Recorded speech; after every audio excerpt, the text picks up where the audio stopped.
and I provide support for Open EMR, a system for electronic medical records.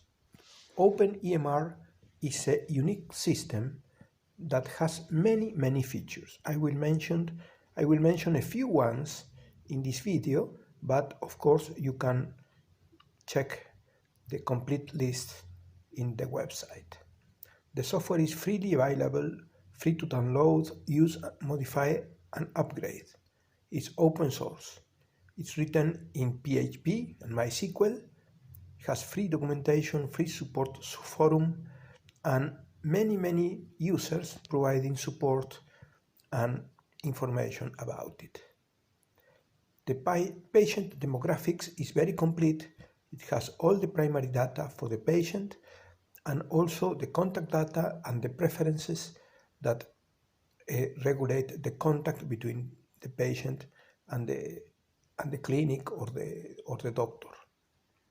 It has a very complete patient scheduling system, so you can support encounters between patients and different doctors. It has all the requirements of interoperability, HIPAA support, also is HIPAA compliant. It has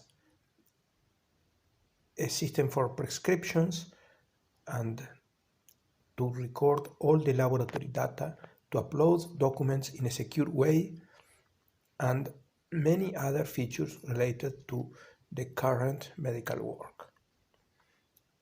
Medical billing is also supported.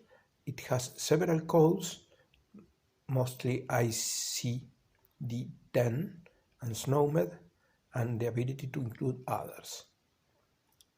It has clinical decision rules that help doctor make intelligent decisions about his patients. It has a patient portal where the patient can see a lot of information related to his case. It has all kinds of reports on the activity of the clinic or the institution. I provide remote support for this system, and also I have a team of programmers that can add more features as you request. Thank you.